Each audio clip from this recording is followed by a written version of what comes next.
আজকের ক্লাসে সবাইকে স্বাগত। শিক্ষার্থী বন্ধুরা, কেমন আছো তোমরা সবাই? আশা করি তোমরা অনেক ভালো আছো। যথারীতি আমাদের ক্লাসগুলো চলছিল এবং আমরা আস্তে আস্তে ষষ্ঠ শ্রেণীর যে ধারাবাহিক ক্লাসগুলো সেগুলো একটা একটা করে করেছি এবং একেবারে শেষ পর্যায়ে চলে এসেছি। আশা করি তোমরা গত ক্লাস পর্যন্ত ক্লাস দেখেছো এবং আজকে তোমরা ক্লাস দেখার জন্য আগ্রহী হয়েছো, সেজন্যই তোমরা আজকের ক্লাসে তোমাদেরকে স্বাগত জানাচ্ছি। তো চলো আমরা শুরু করি।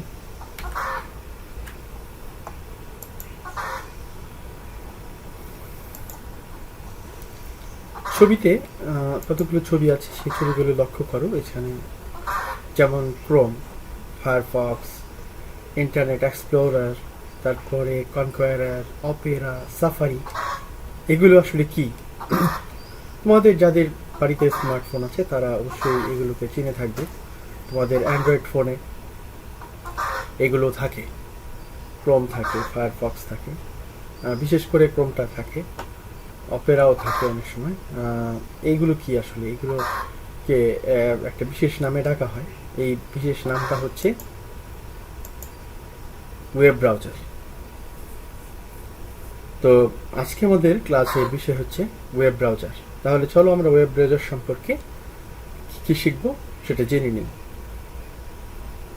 এই পাঠ শেষে তোমরা ব্রাউজিং কি তা বলতে পারবে, ব্রাউজার কি তা বলতে পারবে, কতগুলো জনপ্রিয় ব্রাউজারের নাম বলতে পারবে, ব্রাউজার ব্যবহারের পদ্ধতি বর্ণনা করতে পারবে, কতগুলো ওয়েবসাইটের ঠিকানা লিখতে পারবে।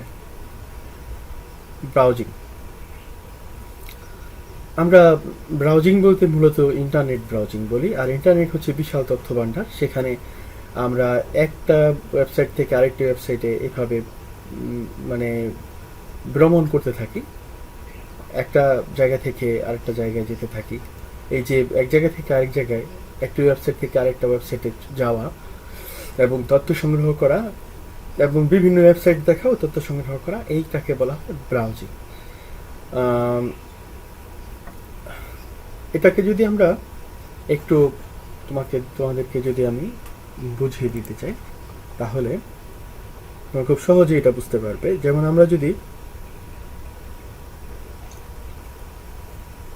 আমরা যদি একটা কাজ করি, তোমাদেরকে যদি একটু দেখাই, আমি যদি একটু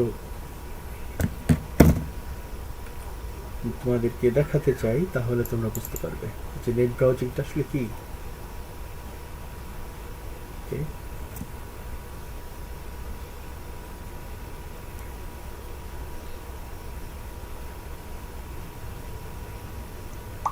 আশা করি নেট চালু হয়ে যাবে তোমাদের জন্য। এবং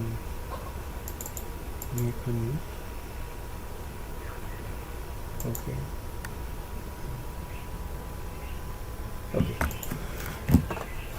ব্রাউজিংটা কি? যেমন আমি একবার কি করলাম, যে আমি এখানে গেলাম, এই যে গুগল ক্রোম, এটাতে গিয়ে আমি কিছু লিখলাম। যেমন আমি লিখলাম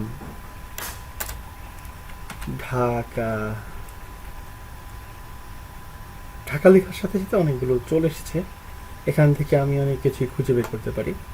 এই যে ঢাকা লেখার সাথে সাথে Dhaka capital of Bangladesh, Dhaka stock exchange, university of Dhaka, Dhaka education board. আমি যদি ঢাকা এডুকেশন বোর্ডে ক্লিক করি তাহলে আমি কিন্তু ঢাকা এডুকেশন বোর্ড সম্পর্কে বিস্তারিত তথ্য, এখানে অনেক কিছু আছে আমাদের। এখানে আমরা আমাদের পছন্দ মতো যে কোনো কিছু খুঁজে বের করতে পারবো। এই যে আমরা একটা এখান থেকে গেলাম, সে আমি এখানে ঢুকলাম, এটা হচ্ছে আমাদের হোম পেজ, এটা হচ্ছে আমাদের ওয়েবসাইট। এই ওয়েবসাইট থেকে যদি আমি এখানে যাই, আবার এখানে যাই, এখানে বিভিন্ন ধরনের আইকন আছে, তারপরে বিভিন্ন ধরনের ট্যাব আছে, এখানে অনেক কিছু আছে। এখান থেকে আমি যদি আবার যাই, এখান থেকে যদি এখানে যাই, যেখান থেকে আমি যদি যাই, এই যে একটা সিস্টেম, এই সিস্টেমটাকে যেমন আমি যদি এখানে যেখানে যে ট্যাবগুলো আছে, এখান থেকে যদি আমি এই যে এখানে গেলাম, এখানে গিয়ে যদি আমি আরও কিছু যাই, মানে আমি ইচ্ছে করলে এই যে আমি এক জায়গা থেকে আরেক জায়গায় যাচ্ছি, এটাকে বলা হয় ব্রাউজিং, বা আরেকটা নাম আছে, এটাকে বলা হয় নেট ব্রাউজিং। তাহলে এখন কথা হচ্ছে, আমি এটাকে একটু স্কিপ করে যাচ্ছি, পরে আবার যাচ্ছি আমাদের এতে। ব্রাউজিং তো আমরা শিখলাম, ব্রাউজিংটা কি। এখন কাজ হচ্ছে যে ব্রাউজারটা কি। তো ব্রাউজারটা হচ্ছে ওয়েবসাইট দেখার জন্য বিশেষভাবে তৈরি অ্যাপ্লিকেশন সফটওয়্যারকে ব্রাউজার বলে। আচ্ছা, তোমাদের কি মনে আছে আমি কি করেছিলাম? ওয়েবসাইট দেখার জন্য বিশেষভাবে তৈরি অ্যাপ্লিকেশন সফটওয়্যারকে ব্রাউজার বলে। আমরা কি করেছিলাম? আমি গুগল ক্রোমে একটা ক্লিক করেছিলাম, তারপরে একটা পেজ চলে এসছে, সেখান থেকে আমি খুঁজে বের করেছি। এটা হচ্ছে মূলত একটা অ্যাপ্লিকেশন সফটওয়্যার যেখানে একটা সার্চ বক্স থাকে। এটাকে এই সার্চ বক্সের মধ্যে আমরা যদি কোনো কিছুকে সার্চ করি, তাহলে আমরা কিছু পেয়ে যাই, আমাদের পছন্দ মতো তথ্য আমরা পেতে পারি। এই যে প্রক্রিয়া, এই প্রক্রিয়াটিকে বলা হয়, এই অ্যাপ্লিকেশন সফটওয়্যারটিকে বলা হয় ব্রাউজার। ওকে, এখানে কতগুলো জনপ্রিয় ব্রাউজার রয়েছে, যেমন মজিলা ফায়ারফক্স আছে, ইন্টারনেট এক্সপ্লোরার আছে, গুগল ক্রোম আছে, অপেরা, সাফারি আছে, মজিলা ফায়ারফক্স আছে, internet explorer, Google Chrome, Opera, তারপর সাফারি। এইগুলো হচ্ছে আমাদের জনপ্রিয় ব্রাউজার। অর্থাৎ আমরা যেই অ্যাপ্লিকেশন সফটওয়্যারের মাধ্যমে কোনো কিছুকে ব্রাউজ করি, সেটাকে বলা হয় ব্রাউজার। ব্রাউজার ব্যবহার করার জন্য আমাকে কী করতে হবে, এই প্রক্রিয়াটা আমি তোমাদেরকে আবারও দেখাচ্ছি। ব্রাউজার আইকনটিতে দুবার ক্লিক করে ওপেন করতে হবে, অ্যাড্রেস বারে ওয়েবসাইটের ঠিকানা লিখতে হবে, এন্টার বাটন চাপতে হবে।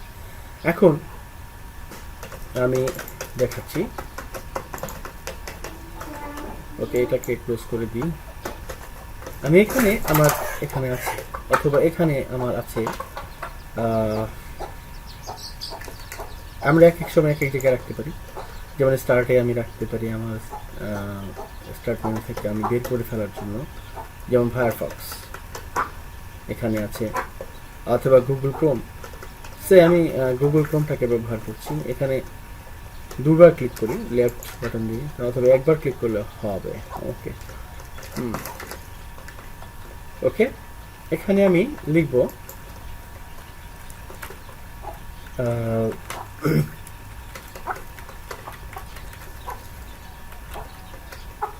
Bangladeshi news paper.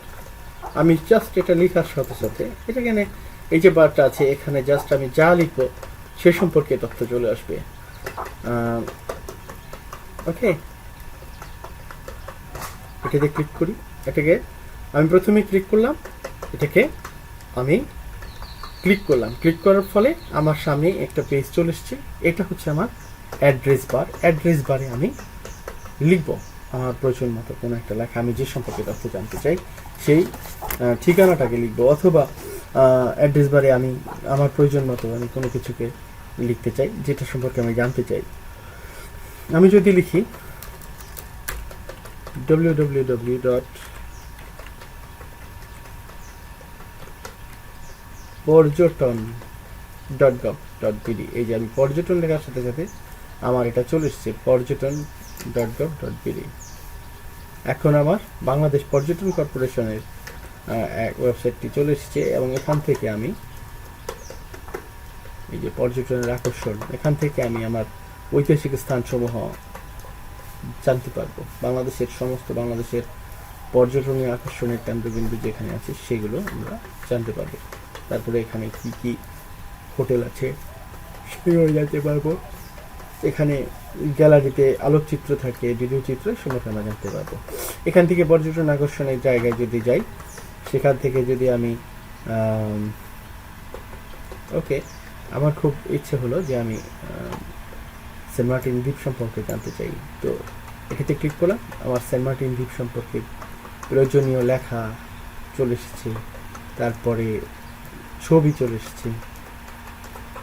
এইভাবে আমরা আমাদের পছন্দ মতো তথ্যগুলো নিতে পারি। তো তোমরা আশা করি বুঝতে পেরেছো যে আমি তোমাদেরকে কি বোঝাতে চাচ্ছিলাম। ব্রাউজার ব্যবহার কীভাবে করতে হয় সেটা তোমাদেরকে দেখিয়েছি। এখন হচ্ছে কতগুলো ওয়েবসাইটের ঠিকানা। এই যে এগুলো হচ্ছে আমাদের ওয়েবসাইটের ঠিকানা। যেমন যদি বাংলাদেশের দর্শনীয় স্থান দেখতে চাই তাহলে আমাদেরকে যেতে হবে পর্যটন.gov.bbতে। পৃথিবীর সবচেয়ে বড় বিশ্বকোষ দেখার জন্য উইকিপিডিয়াতে যেতে হবে। মুক্তিযুদ্ধ জাদুঘর দেখার জন্য লিবারেশন ওয়ার মিউজিয়াম ORG। নাসার ওয়েবসাইট দেখার জন্য nasa.gov। তারপর হচ্ছে কোথাও ভূমিকম্প হচ্ছে কিনা জানার জন্য আমরা earthquake.usgs.gov earthquakes। উপগ্রহ থেকে কোন কোন এলাকা কেমন দেখায় তা জানার জন্য maps.google.com। এভাবে আমরা এই সমস্ত ওয়েবসাইট ঠিকানাগুলো নিয়ে আমরা আমাদের পছন্দ মতো থেকে ব্যবহার করতে পারি।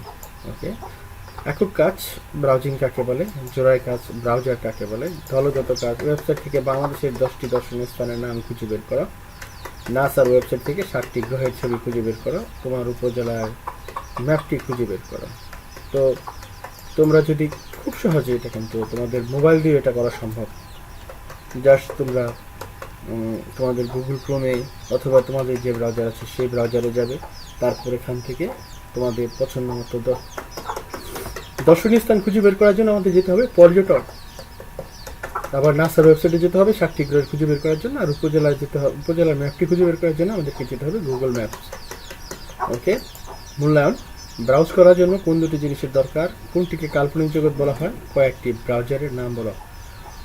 আমি তো তোমাদেরকে বলেছি যে মূল্যায়নের প্রশ্ন, এটার উত্তর হচ্ছে ব্রাউজ করার জন্য কোন দুটি জিনিসের দরকার, সেটা হচ্ছে আমাদেরকে প্রথমে থাকতে হবে একটা কম্পিউটার এবং ইন্টারনেট সংযোগ থাকতে হবে এই কম্পিউটারে, এবং ওয়েব খুঁজে বের করার জন্য ওয়েব খুঁজে বের করে তার থেকে তথ্য আনতে পারে এমন একটি অ্যাপ্লিকেশন সফটওয়্যারের প্রয়োজন।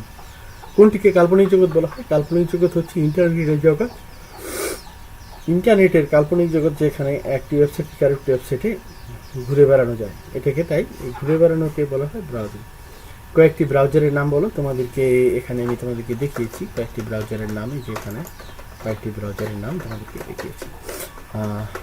তারপর হচ্ছে তোমাদের বাড়ি কাজ, কয়েকটি ওয়েবসাইটের ঠিকানা লেখো, তোমরা খুব সহজে এটা পারবে। তারপর হচ্ছে আজকের পাঠে যা শিখেছ, আজকের পাঠে তোমরা যা শিখেছ সেটা হচ্ছে browser, internet explorer, Mozilla Firefox, Google Chrome, Opera, safari. তারপরে আগামী পাঠে তোমরা শিখবে search engine, Google, Yahoo, being. তো ধন্যবাদ শিক্ষার্থী বন্ধুরা, আজকে আশা করি তোমাদের ক্লাসটি ভালো লেগেছে। যদি তোমাদের ক্লাসটি ভালো লেগে থাকে তাহলে বন্ধুদের সাথে বেশি বেশি করে শেয়ার করবে, যেন তারাও এই ক্লাসটি দেখে উপকৃত হতে পারে।